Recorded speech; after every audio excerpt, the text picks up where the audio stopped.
পেটে থাকা জাদু কিভাবে নষ্ট করবেন। তো যদি কেউ আপনাদেরকে খাওয়ার মাধ্যমে জাদু করা হয়, তাহলে ওই জাদুগুলো কিভাবে নষ্ট করবেন।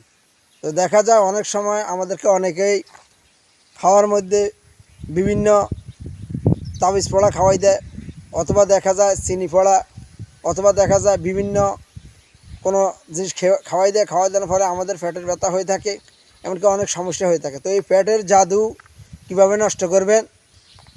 পেটের জাদু নষ্ট করার জন্য আপনি অবশ্যই কী করবেন, এক গ্লাস পানি নেবেন। নেওয়ার পরে আপনি কী করবেন, ওই গ্লাসের মধ্যে কিছু লবণ দিয়ে দিবেন। দেওয়ার পর আপনার কী করবেন, সূরা ফালাক 14 বার পাঠ করে ওই গ্লাসে দম দিবেন। এমনকি 14 বার সূরা নাস পাঠ করে ওই গ্লাসের পানিতে দম দিবেন। দেওয়ার পর আপনারা কী করবেন, এগুলা খালি পেটে খেয়ে ফেলবেন। যদি বমি হয়, ভয়ের কিছু নাই, জাদুগুলো বের হয়ে যাবে। এমনকি যদি আপনার পাতলা পায়খানা হয়, তাহলে কোনো ওষুধ খাওয়া লাগবে না, ওগুলা আপনার পেট থেকে বের হয়ে যাবে। তো এইভাবে যদি আমল করেন, তাহলে ইনশাআল্লাহ পেটের জাদু খাওয়ানোর মাধ্যমে জাদু করলে জাদুগুলো ইনশাআল্লাহ নষ্ট হয়ে যাবে। আসসালামু আলাইকুম ওয়া রাহমাতুল্লাহ।